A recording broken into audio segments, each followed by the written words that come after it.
Hey guys, welcome to another episode of El Jefe's Chop Shop. This week we're going to be doing a bit of a review and talking about all the cars and all the things that are going on.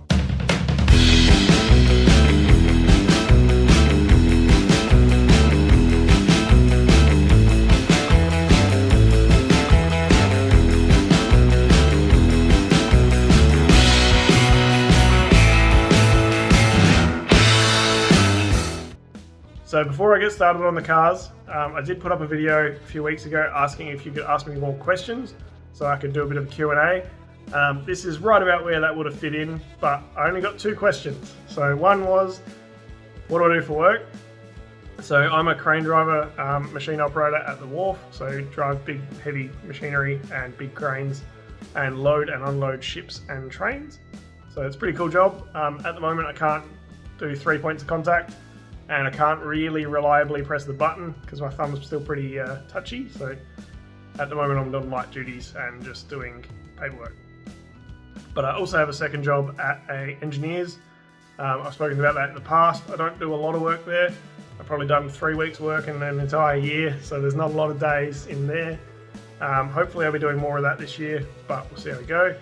And when I'm there, I just do sort of the lackey stuff, pull cars apart, set up the testing, and get them ready for the engineers to actually come in, check everything, and then I put it back together to save them the hour or two, or maybe even a whole day of pulling things apart, setting up the test, and then pulling the test apart and setting all the car back up.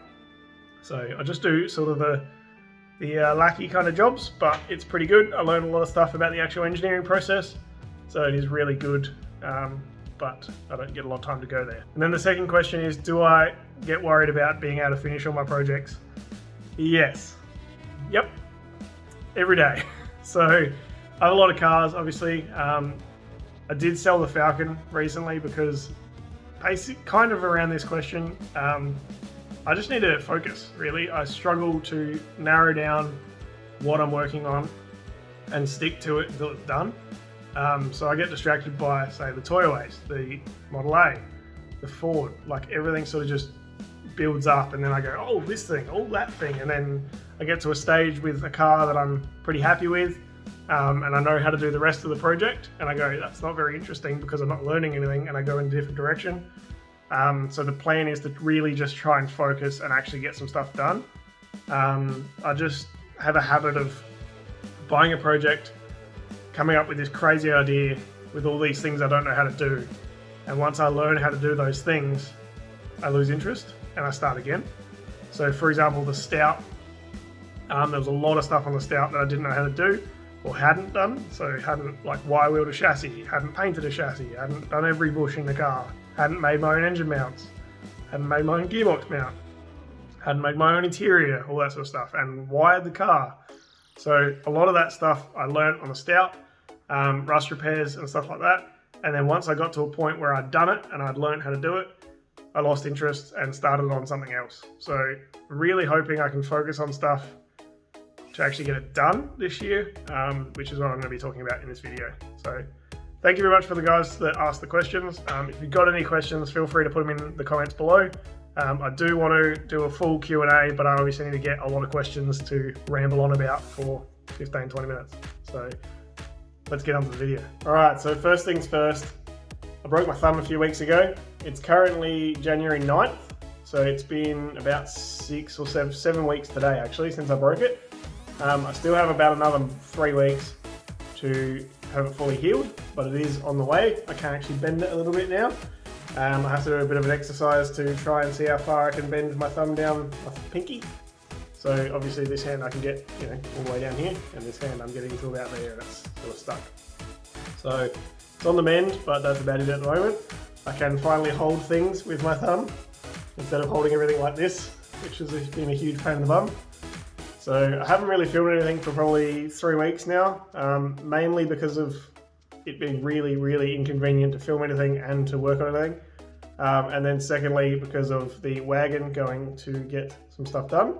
So I'll talk about that in a minute. And then third thing is I've been doing a bunch of stuff around the shed and around the yard, trying to get it all organized, which I'll show you shortly. So the main thing about all of that is my thumb's been broken for 7 weeks. We've got probably another 3 weeks before it's all healed. So the doctors reckon it'll be good in 3 weeks and I'll be good to go back to full duties at work. I've been on light duties and just been doing admin stuff, and it's kind of driving me crazy. So I've actually had a couple of weeks off as well over the Christmas holidays and stuff. I just took a few days off to try and get some stuff done around the house, and I did get a bit done, but there's always more to do, obviously. So let's move on to the cars and the yard. So I always do a bit of a year review and a year ahead kind of video every year. So this year is probably going to be a little bit different to normal. So last year I've done a lot of cars, a lot of stuff for other people. I haven't done a lot of my own stuff. That's my own fault. I've made some deals and said I'd help some people, which I don't blame them. I don't blame me. I just would like to actually focus on my own stuff for once. So the plan for this year coming is to do my cars and my cars only. There'll probably be a little bit sprinkled here and there, but no like full engine builds or no engine swaps or anything like that, because it just takes up too much time, and honestly I just want something to drive again, and Jerry's a good place to start. So my K16 Jerry hat trick because it was my third Corolla, Jerry hat trick because it's old, and Jerry can because you had to always take a Jerry can because the fuel gauge never worked. It does now. So anyway, it's called Jerry. It's my favourite car I've ever owned. It's my favourite car I'll probably ever own.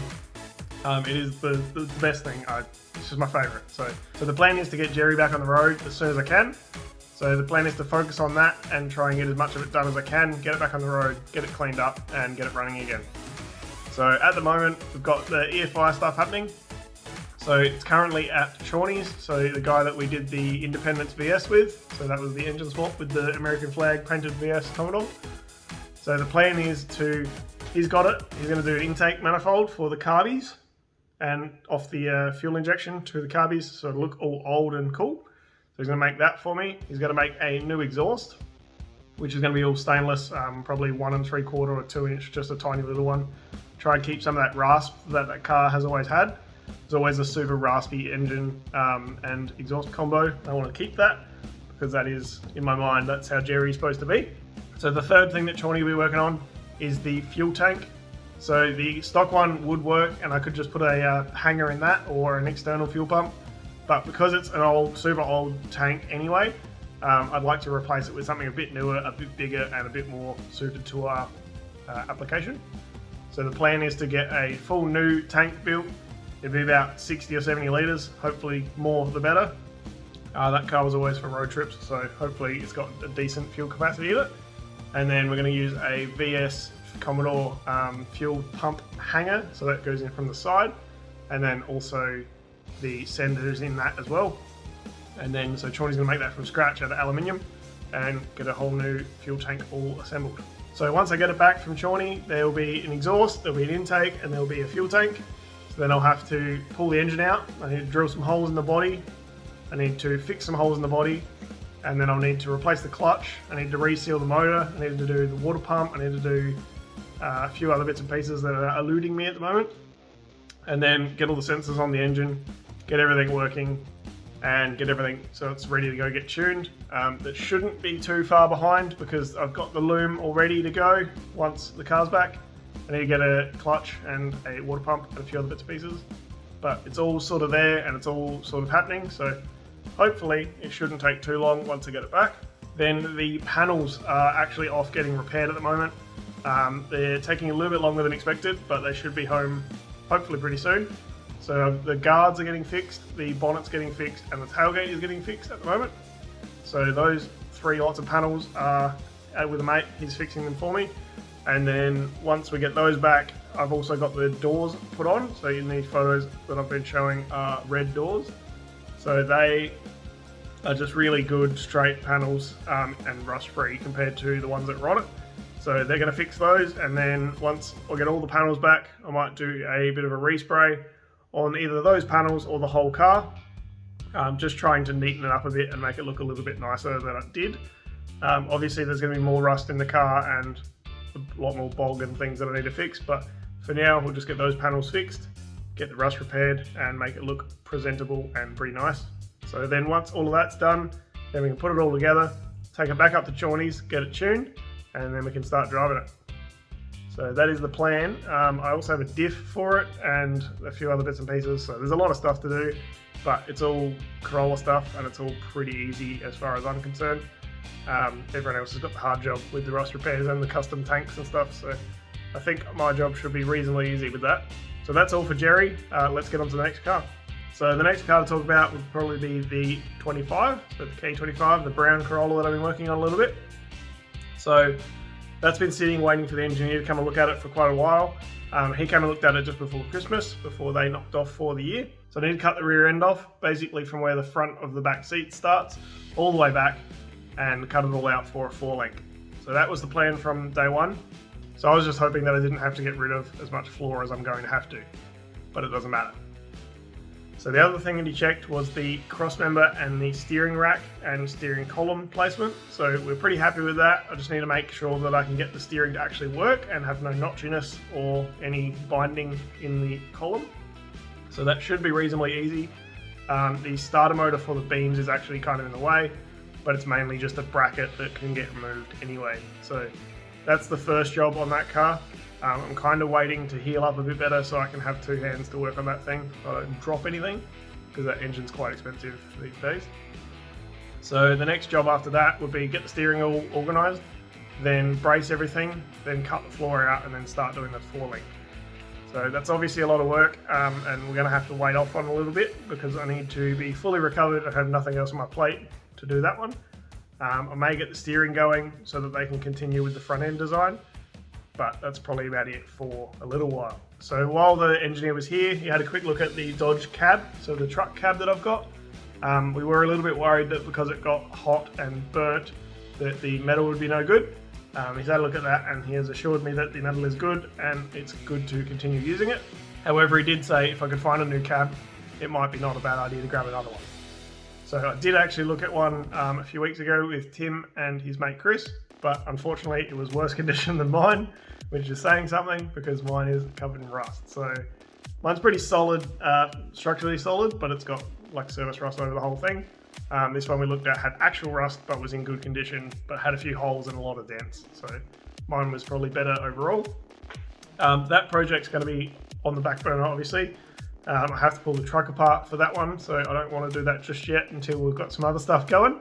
So I'm hoping to get the Dodge cab into the little shed for storage kind of soon.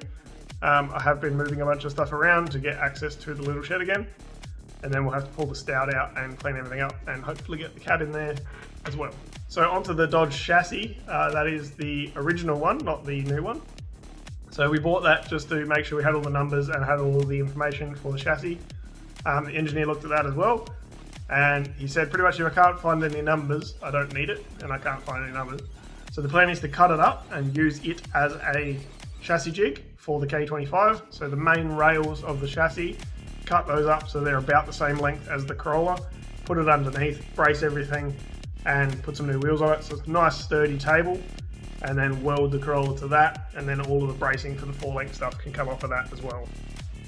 The one I've got at the moment is probably not enough, but it's also too short because it only covers that front section of the Corolla, or the middle section of the Corolla. So the plan is to cut up that chassis, take what I don't need to scrap, look for numbers, and then use whatever's left over for a chassis jig. So the next thing to talk about is probably the Stout, because I've already mentioned it.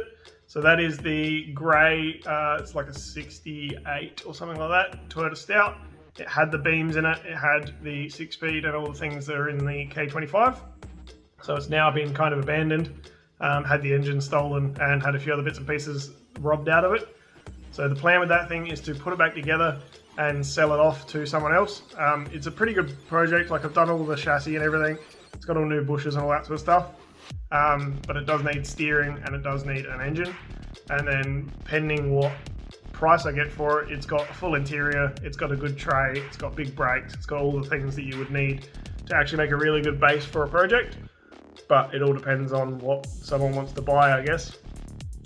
Worst case, I'll assemble it and put it aside, and if it doesn't sell, then I can just sit on it. And if I get around to it, I get around to it, but I'm trying to sell that. So pulling the Stout out of the small shed, assembling it, and then putting it up for sale will be happening hopefully pretty soon, but we'll see how we go. So another thing that's in the way of me getting rid of the Stout is the C30 chassis. So that's the Chevy C30 in the driveway. So that thing has currently been cleaned up and is actually sold as a deal.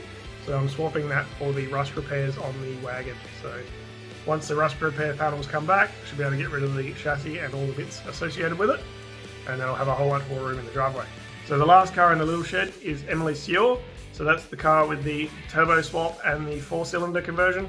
So the plan is to get that thing back in the shed straight after Jerry and start working on that and finish it off. Because then I'll have Jerry to drive, Em will have her Stout to drive, and then I can still work on other things as we go. So that thing needs an exhaust, intake pipes, an ECU and a loom, and basically a tune, and that's about it, and pull it all down, paint it all, put it back together. So hopefully that shouldn't actually take too long. The main problem was it got put in the corner and I couldn't actually get to it, and it's sort of just sat ever since. Then moving into the driveway, we got the C30 chassis, which I've said is going to be sold.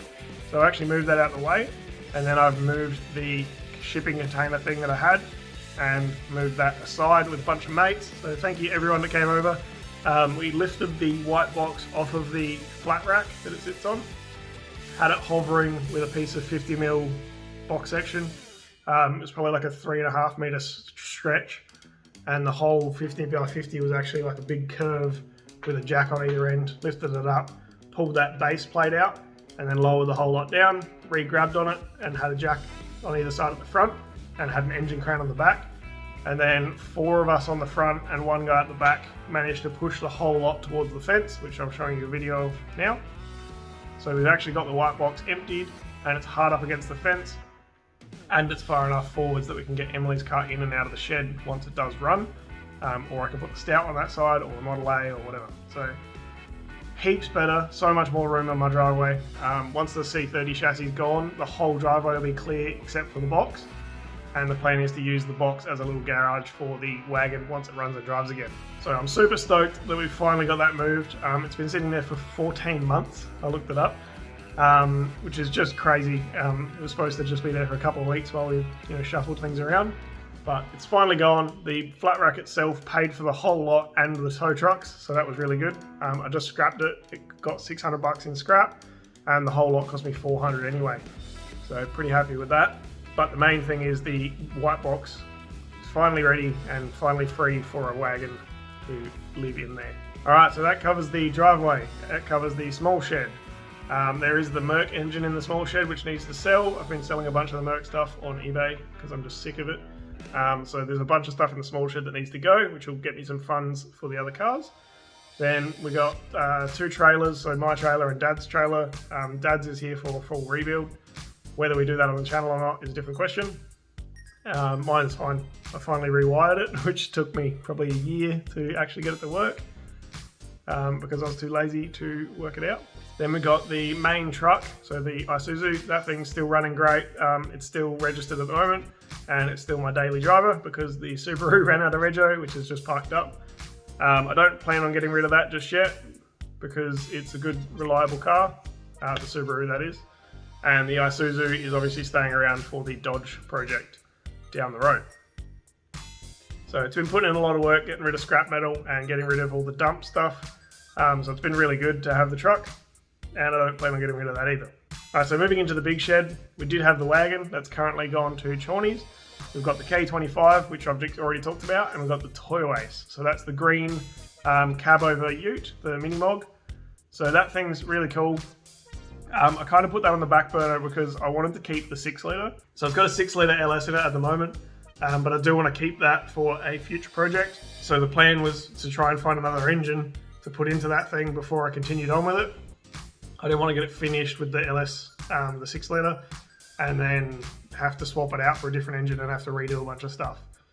So unfortunately the 6-litre is not staying in the Toyo Ace, but I did pick up an LS1 a couple of days ago. So that thing is apparently good. It's got like 200,000 Ks on it, and it came out of a car that was on fire, but apparently only the back half was on fire, so it's probably a ripper. So I've comp tested that, it seems okay. It was a full engine conversion, like came with radiator, full exhaust for the car, headers, all the intake, the power steering, and the like reservoir for the power steering. Came with the header tank, like the whole engine, the loom, the ECU, absolutely everything you can need. There's a few things missing, which I did find the dipstick was just not there. It was in one of the other piles of stuff. and then it's missing the spark plug leads, and it needs some new spark plugs because one's broken. And then unloading it off the truck, I dropped it off the tailgate lifter and smashed the alternator, so I need a new alternator for it. But the LS1 is going to go into the toy waste and replace the 6 litre, so it'll still be turbo 400.